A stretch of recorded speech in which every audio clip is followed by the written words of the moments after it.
नमस्कार, knocking-news.com में आपका स्वागत है।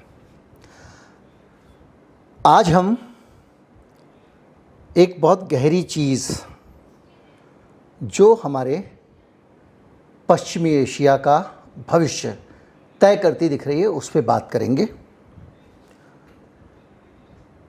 पश्चिमी एशिया मतलब मिडिल ईस्ट। अमेरिका में बैठ के वो मिडिल ईस्ट है, पूर्व में पड़ता है, और अगर हम यहाँ बैठ के देखेंगे भारत में तो वो पश्चिमी एशिया है। तो जो पश्चिम एशिया है या मिडिल ईस्ट है, दोनों जब जहाँ मन में आए बोल दीजिए।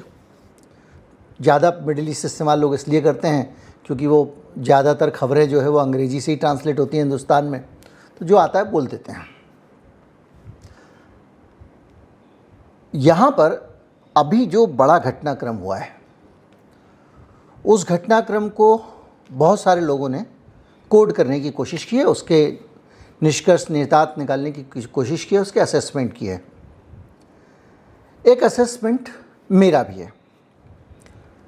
जब मैं डेटा के अंदर और जो आज की सिचुएशन है उसके अंदर गहरे बैठता हूँ, अंदर से कुछ जानकारी निकालने की कोशिश करता हूँ, जो इस मामले के एक्सपर्ट हैं, जानकार हैं, जो इन चीज़ों को समझ रहे हैं, उनसे बात करता हूँ और गहरे जब घुसता हूँ खबरों के बीच में तो मुझे वो तस्वीर दिखती है जिस तस्वीर में डोनाल्ड ट्रंप को भागकर कनाडा से यूएस जाना पड़ा और जाते ही उन्होंने एक बहुत इम्पॉर्टेंट मीटिंग में हिस्सा लिया। क्या हुआ, अचानक क्यों बीच में जाना पड़ा, G7 के शिखर सम्मेलन को बीच में छोड़कर? इस तरह लौटना अच्छी बात नहीं है, क्योंकि ये एक संदेश है कि अमेरिका जैसा बड़ा देश किसी विपदा में है। जब तक कोई इमरजेंसी ना हो आप दफ्तर से घर नहीं आते हैं, और अगर आप दफ्तर से घर अचानक आ रहे हैं तो कुछ ना कुछ बड़ा है। वो बड़ा क्या है, उस बड़े को हम समझने की कोशिश करते हैं। उस बड़े को समझने के लिए हमको हाल का घटनाक्रम समझना पड़ेगा जिसमें इजराइल और ईरान के बीच में एक्सचेंज चल रहा है। जो मोटी मोटी खबरें हैं वो बताती हैं कि किस तरह तेहरान टाइम्स ने दावा किया। अब ये देखिए, ये जो खबरें मैं बता रहा हूँ ये खबरें अलग अलग स्रोत से हैं। कुछ ईरान के स्रोत से हैं, कुछ खबरें कहीं और से हैं, कुछ इंडिपेंडेंट खबरें हैं, लेकिन इनमें से किसी भी खबर की पुष्टि नहीं की जा सकती जो दौर चल रहा है। और आप मेरे दूसरे चैनल पे एक वीडियो देख सकते हैं जिसमें मैंने अच्छी तरह बताया है कि इजराइल में कुछ भी हो जाता है तो बाहर खबर क्यों नहीं आती है, उसका पूरा मैकेनिज्म, इकोसिस्टम, कैसे वो काम करते हैं, कैसे रोकते, सब कुछ उस वीडियो में बताया मैंने, और कैसे उसको वो सीक्रेट रखते हैं, रख पाते हैं, और ये काम सही है या गलत है ये भी वहाँ समझने में मदद मिलेगी। खैर, तो अभी जो हाल में चीज़ें आई हैं उसके हिसाब से मोसाद और अमान, ये दोनों वहाँ की प्रमुख जासूसी एजेंसियां हैं, और अमान तो मिलिट्री इंटेलिजेंस एजेंसी है। इन दोनों के मुख्यालय पे मिसाइल फोड़ दिए ईरान ने, और ये दोनों जो हैं आग की लपटों में, ख़ासतौर पे मोसाद का जो केंद्र है वो आग की लपटों में घिरा हुआ देखा गया। तमाम सारे विजुअल और तस्वीरें इस तरह की साझा की गई हैं। ये खबर तेहरान टाइम्स ने रिलीज की है। हाइफा तेल रिफाइनरी पे हमला हुआ, पाइपलाइन, ट्रांसमिशन लाइनें सारी टूट गई, और पर्यावरण का जोखिम बढ़ गया, और तेल की सप्लाई का संकट खड़ा हो गया एक इजराइल में। तीसरा हमला इजराइल का, तेल अवीव और यरूशलेम में सैकड़ों मिसाइलें और ड्रोन दागे गए। ईरानी मीडिया के अनुसार इन हमलों में इजराइल के आयरन डोम और सुरक्षा तंत्र को भेद दिया गया। भेदा तो जब मिसाइल गिर रही तो भेदा ही जा रहा है। अक्सर लोग कह रहे हैं आयरन डोम थोड़ा सा एक फैंसी नाम है तो ज़्यादातर लोग उसका इस्तेमाल करते रहे हैं, लेकिन ईरान से जो सुरक्षा करने वाला मामला है उसमें आयरन डोम की भूमिका कम है। दरअसल 3 तरह के उसके मिसाइल डिफेंस सिस्टम है, एयर डिफेंस सिस्टम है, एक आयरन डोम है, दूसरा डेविड स्लिंग है, और तीसरा एरो है। तो आयरन डोम जो है वो छोटी दूरी की मिसाइलों के लिए है, हम हमास कर दे कुछ सीरिया से आ जाए तो, लेकिन दूर से ईरान से अगर आएगी तो उसको रोकने के लिए उनके एक दूसरा सिस्टम है जिसको डेविड स्लिंग कहते हैं। और जो हाइपरसोनिक इंटरकॉन्टिनेंटल मिसाइल अगर कोई आएगी स्पेस के अंदर से होते हुए, तो उसके लिए उन्होंने एरो रखा हुआ है। तो ये तीनों सिस्टम फेल हो रहे हैं। जब ईरान वहाँ पर हमले कर रहा है तो ये तीनों सिस्टम फेल हो रहे हैं, सिर्फ आयरन डोम फेल नहीं हो रहा है। तो इनको पूरी तरह से नष्ट किया गया। तेल अवीव और यरूशलेम दोनों सबसे अहम शहर हैं, उन पे अगर हमले होते हैं तो। वाइजमैन इंस्टीट्यूट जो है वो सोशल मीडिया रिपोर्ट्स में दावा किया गया है कि तेल अवीव में एक प्रमुख रिसर्च इंस्टीट्यूट है जिसको भी उड़ा दिया गया। और इस तरह के इंस्टीट्यूट्स की बहुत बड़ी भूमिका होती है क्योंकि रणनीति वगैरह तैयार करते हैं लोग। लड़ाकू विमान जो हैं इजराइल के, उसमें जो ईंधन के गोदाम हैं उसके, जहाँ से वो ईंधन लेते हैं, उनको ईरान ने नष्ट कर दिया है। अमेरिका का F-35 विमान गिरा दिया है, जो अपने आप में बहुत बड़ी बेइज्जती की बात है अमेरिका के लिए। लेकिन इजराइल ने बढ़ चढ़ के इसका खंडन किया कि नहीं, ये झूठी बात है, ऐसा नहीं है, वैसा नहीं है। तेल और गैस के क्षेत्रों में बहुत सारी तबाही हुई है, ऊर्जा और बुनियादी ढांचे को नुकसान पहुंचा है, सुरक्षा प्रणालियों को भेज दिया गया है। रिवोल्यूशनरी गार्ड ने कहा है कि मल्टी लेयर सिस्टम एक दूसरे पर हमला करने लगे। ये क्या है? इतना पगला गया इस हमले से इनका ये सिस्टम कि डेविड स्लिंग जो है वो जब रोकने के लिए कोई मिसाइल ऊपर फेंक रहा है तो आयरन डोम उसे हमला समझ के अपनी ही मिसाइल गिरा दे रहा है। यानी ऑटोमेटिक सिस्टम एक दूसरे पे हमला कर रहे हैं, ये भी दावा किया गया। इसके साथ करीब 10 से 15 के बीच मौतें और 200 से ज़्यादा घायलों और कई इमारतों के टूटने का डेटा आया है। ये इजराइल को हुए नुकसान के दावे हैं। यानी कहीं ना कहीं इजराइल एक तरह के प्रेशर में दिखता है। अगर इस तरह के प्रेशर में इजराइल है और लंबे समय से ये बात चल रही है कि जो खमेनी है उनको मार दे इजराइल, ऐसा चाहता है, ट्रंप ने कहा भी था। अब ट्रंप को वापस क्यों आना पड़ता है? ट्रंप वापस इसलिए आता है कि उसको अपने आगे का एक खतरा दिख रहा है कि अगर इजराइल ऊटपटांग हमले करता है, ईरान पे ज़्यादा दबाव बनाता है, खमेनी को अटैक करता है, तो ये at the end of the day Israel कहीं ना कहीं ईरान को एक खतरनाक खेल खेलने के लिए मजबूर कर देगा। वो खतरनाक खेल क्या है उस पर हम अभी आते हैं, अंदाज़ा आपको लग गया होगा। अब ट्रंप को ये लग रहा है कि ईरान के पास बहुत सारी ताकत है उस खतरनाक खेल को लेकर। भाई अमेरिका कह रहा है कि तुम परमाणु हथियार मत बनाओ। ईरान कहता है कि हम नहीं बनाएंगे, हराम है इस्लाम में। और 2003 में मुझे जहाँ तक याद है वो एक समझौता भी दस्तखत कर चुका है कि हम नहीं बनाएंगे। 3 है या 13 है। अब जो मीडिया सब जगह कह रहा है वो तो कह रहा है कि 60% उसके पास यूरेनियम है और वो एक चरण पीछे 90% बनाने के, 60% प्योर है, 90% प्योर हो जाएगा तो उससे परमाणु बम बन सकता है। ये काम उसके लिए 1 महीने का काम है, ये कह रहे हैं लोग।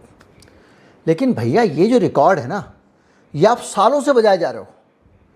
वो 60% का 60% पे टिका हुआ है। ये 60% आज का आंकड़ा तो नहीं है। तो मैं आपको जानकारी देता हूँ जो मेरा अनुमान है। मेरे अनुमान के हिसाब से ईरान परमाणु हथियार अगर बनाना चाहता है तो वो बना चुका है, उसके पास परमाणु हथियार हैं। कैसे? मार्च 2023 में international atomic energy agency IAEA, उसका चीफ है राफेल ग्रासी, उसने कहा कि ईरान के पास अब ऐसा यूरेनियम है जिससे वह चाहे तो कुछ ही दिनों में हथियार ग्रेड में बदल सकता है। 4 मार्च 23 को राइटर्स ने खबर छापी है। कौन? वो अंतर्राष्ट्रीय परमाणु ऊर्जा एजेंसी जो सब पे निगरानी रखती है और ईरान पे भी निगरानी रख रही थी, और उस पे उसकी निगरानी अभी ईरान ने बंद कर दी है गुस्से में। 14 अप्रैल 23 को मार्च के बाद अगले महीने न्यूयॉर्क टाइम्स ने खबर छापी। उसने बताया कि ईरान के पास 90% प्योर शुद्ध यूरेनियम है। इतना संवर्धन वो कर चुका है, थोड़ी मात्रा में है, लेकिन वो हथियार कभी भी बना सकता है। इतना प्योर उस यूरेनियम उसके पास है। ये खबर आई है अप्रैल 23 में। अप्रैल 24, अप्रैल 25 भी निकल चुका है, 2 साल पहले। वॉशिंगटन इंस्टीट्यूट रिपोर्ट सितंबर 2023, ईरान के पास हथियार बनाने वाला मटेरियल है। वेपन ग्रेड फिजिबल मटेरियल बनाने में क्षमता कई बार पूरी हो चुकी है और वो कभी भी 1-2 सप्ताह में विस्फोटक तैयार कर सकता है। ये रिपोर्ट सितंबर 23 में आई है। अब सितंबर 25 आने वाला है। ये चीज़ें बताती हैं कि ईरान 2 साल 3 साल पहले से परमाणु हथियार बनाने की हालत में है। मैंने आपको बताया था, आइए ये कह रहा था कि 10 दिन में वो 90% शुद्ध बना लेगा, और ये बात उसने 2 साल पहले बोली थी। यानी जितने भी रिपोर्ट्स अभी तक की हमारे पास हैं, ये वो रिपोर्ट हैं, उन संस्थाओं की रिपोर्ट हैं जो सीधे परमाणु कार्यक्रम की निगरानी करती हैं। अब ट्रंप की चिंता आप समझिएगा। अब होता क्या है कि आज की तारीख में उसके पास में हथियार बनाने की पूरी तैयारी है। कैसे है?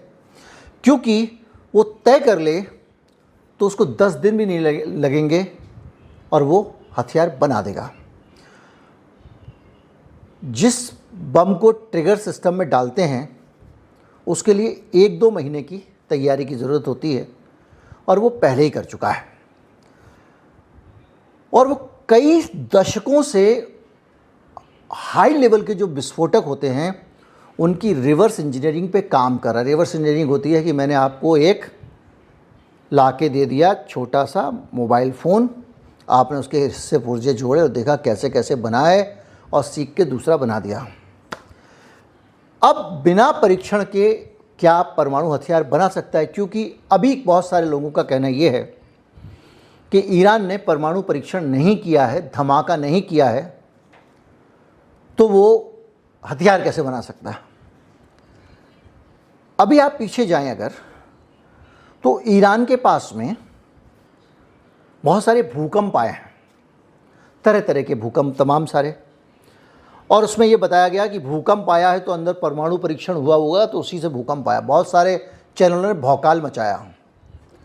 लेकिन जो सीस्मिक एजेंसियां हैं जो भूकंप की निगरानी करती हैं, उन्होंने ये बताया कि भाई इसका भूकंप अलग होता है परमाणु का। कैसे?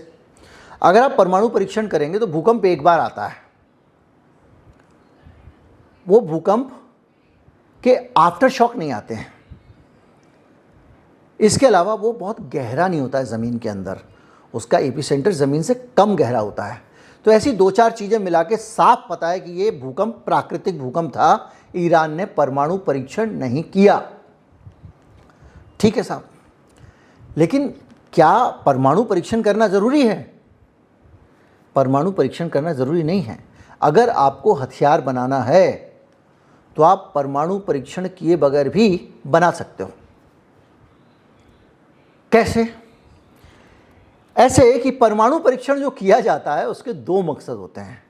एक तो ये दुनिया को बताना कि भाई मेरे पास भी है। जैसे कोई पिस्तौल होता है ना, कई लोग ऐसे शर्ट उठा के दिखाते हैं। ज़्यादातर जो ऐसे दबंग वाली कंपनियां हैं ना, जैसे फॉर्च्यूनर वाली या स्कॉर्पियो वाली, वहाँ सर्विस जल्दी करानी है तो कई लोग यहाँ तमंचा लगा के रखते हो, टी शर्ट बार बार ऊपर करते हैं ताकि दिख जाए उसको, मैनेजर को, कि ये तमंचा लेके आया भाई, तो उसकी सर्विस जल्दी कर दो।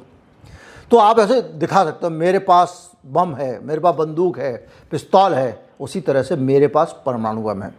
जब आप परीक्षण करते हो तो सबको पता लग जाता है, पहली चीज़।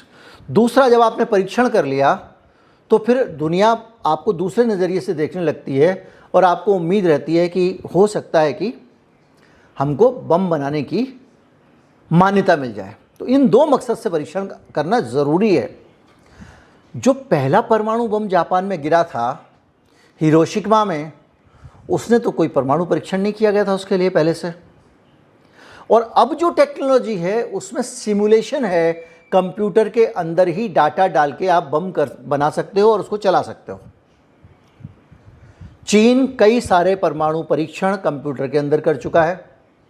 ईरान के पास भी वो तकनीक उपलब्ध है जिससे परमाणु परीक्षण कंप्यूटर के अंदर ही किए जा सकते हैं। आपको पता है ना, ईरान के हैकर बड़े एक्सपर्ट हैं, आईटी में भी बहुत आगे है वो। तो उसके पास उस ग्रेड का यूरेनियम है जिससे बम बन सकता है। अब ईरान के पास मिसाइलें हैं, तो क्या ज़रूरी है? पहले बम बनाने के लिए शुद्ध आपको चाहिए यूरेनियम, बनाने की आपको तकनीक चाहिए, परीक्षण करने के लिए आपको कंप्यूटर चाहिए, और अगर वो परीक्षण ना भी करना चाहो, सीधे बनाना चाहो तो भी बना लो। ज़रूरी थोड़ी आप धमाका बनाओ तो पहले आप उसका टेस्ट करके आओ। खैर, उसके पास मिसाइलें भी हैं, जैसे उसका शहाब है जो करीब 1300 किलोमीटर रेंज रखती है, सीधे इजराइल पे टपका सकती है। खुर्रमशहर 4, ये 2000 किलोमीटर रेंज है, और ये बड़ी वारहेड को ले जाने में सक्षम है, यानी बड़ा बम इसके आगे फिट कर दोगे तो भी ये ले जा सकती है। फतेह 110 और जुल्फ़िकार सटीकता ज़्यादा और थोड़ी दूरी के लिए हैं, यानी इजराइल के जो बीच के ठिकाने हैं, सैन्य ठिकाने, उनको ये उड़ा सकते हैं। हाइपरसोनिक 2023 में ईरान बना चुका है, और वो अभी तो साबित हो गया। पहले लोग कह रहे थे उसका दावा है, अभी तो हाइपरसोनिक गिर रही है ना, हम देख रहे हैं। तो उसमें जो है, जो पूरा सिस्टम है इनका मिसाइल रोधी, वही डेविड स्लिंग वगैरह जो मैंने बताया आपको, और आपका आयरन डोम वगैरह, सबको वो भेज सकता है। हाइपरसोनिक हम देख रहे हैं, रोज़ भेज रहा है। इसके अलावा मिसाइल पेलोड हार्डनिंग होती है एक। अब ये क्या होती है? जो पेलोड होता है मिसाइल का, यानी पेलोड क्या, जब मिसाइल चल रही होती है तो ऐसे इतनी लंबी मिसाइल है मान लीजिए, तो इसके ऊपर वाला जो हिस्सा है जहाँ पर वो बम रखा जाता है, तो जहाँ बम रखा जाता है उस जगह को मजबूत बनाया जाता है, यानी उसके ऊपर कोई परमाणु अटैक हो तब भी ना फटे, उसके ऊपर मौसम की मार हो तब भी ना फटे, आसमान में उड़ के जा रहा है तो घर्षण से नुकसान ना हो, तो उसको मजबूत किया जाता है। क्यों मजबूत किया जाता है? कि जब आप परमाणु बम बना रहे हो तो उसके अंदर खतरनाक हथियार आपने फिट किया हुआ है, ऐसा ना हो कि किसी वजह से वो हथियार फट जाए, तो वो लक्ष्य पे जाके ही फटे, इसके लिए पेलोड हार्डनिंग की जाती है। तो जो पेलोड हार्डनिंग है वो ऑलरेडी ईरान करके रख चुका है, और वो अब अपनी मिसाइल के अंदर आगे परमाणु बम लगाने में सक्षम हो गया है। अब आप इन सारी चीज़ों को देखो तो ट्रंप का वहाँ जाना, इजराइल पे घातक हमले, और ये एक पूरा डाटा हमसे ज़्यादा पता होगा ट्रंप को कि इसके पास परमाणु हथियार हैं। अब बताइए, इसके साथ और भी इसकी खासियतें हैं, इसको पता है मैं कैसे सिस्टमेटिक तरीके से मिसाइल घुसाऊंगा। अब तो साबित हो गया, क्योंकि वो ड्रोन, क्रूज़, फिर बैलिस्टिक मिसाइल भेजता है और उसमें वो उलझा देता है इनको, और फिर अपना काम कर देता है। जो इनके जैसे उसने ड्रोन भेजे, क्रूज मिसाइल भेजी, तो इनका ये जो पूरा सिस्टम है ना, जो आयरन डोम है, डेविड स्लिंग है, ये सब उसमें बिजी हो जाता है, और इधर से वो अपना बैलिस्टिक मिसाइल भेज के और कांड कर देता है। ये उसके अंदर क्षमता है, और दर्जनों, एक साथ दर्जनों मिसाइलें छोड़ सकता है, उसके पास बड़ा सिस्टम है। अभी क्या हुआ, कल रात को 10 ही मिसाइल छोड़ी उसने, तो ईरान के खिलाफ इजराइल का बयान आ गया कि अब ईरान की क्षमता हमने नष्ट कर दी है। रात को उसने 10 ही मिसाइल छोड़ी, सुबह सुबह उसने उठा के इनका पूरा जो मोसाद का हेडक्वार्टर ही जला डाला। खैर, तो अब हम 3 तस्वीरें अपने सामने देख रहे हैं। इजराइल की इज्जत की बात बन गई है, नाक कटने वाली नौबत आ गई है, क्योंकि वो जितना सूचनाओं को पोशीदा रख सकता है छिपा रहा है, अपने नुकसान को छिपाने में सक्षम है। कैसे छिपाता है, दूसरे चैनल पे वीडियो है।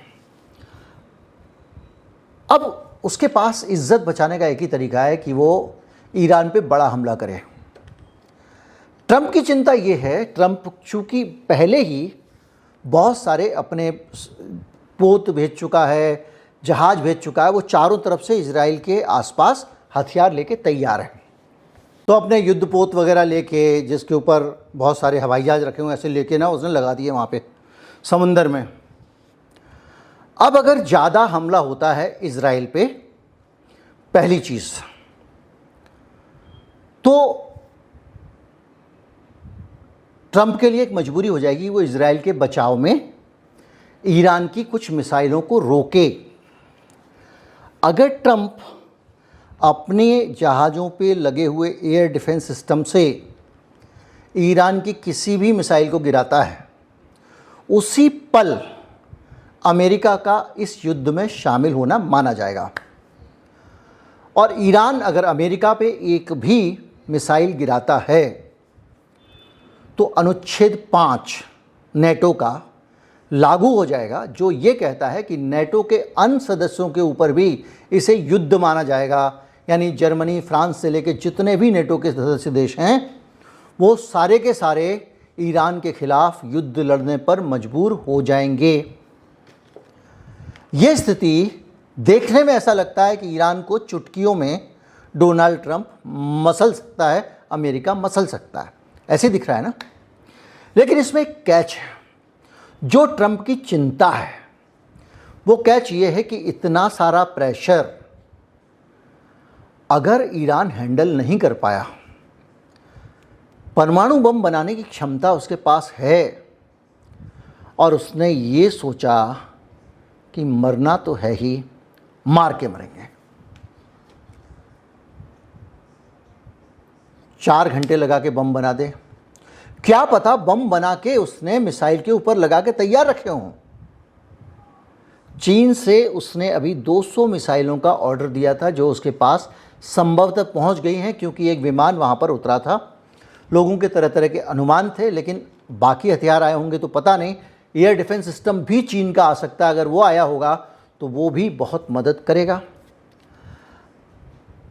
ट्रंप ने जब धमकी दी कि तेहरान खाली करो, तो चीन ने कहा कि चुप रहिए, ये इस तरह आप डरा नहीं सकते हैं।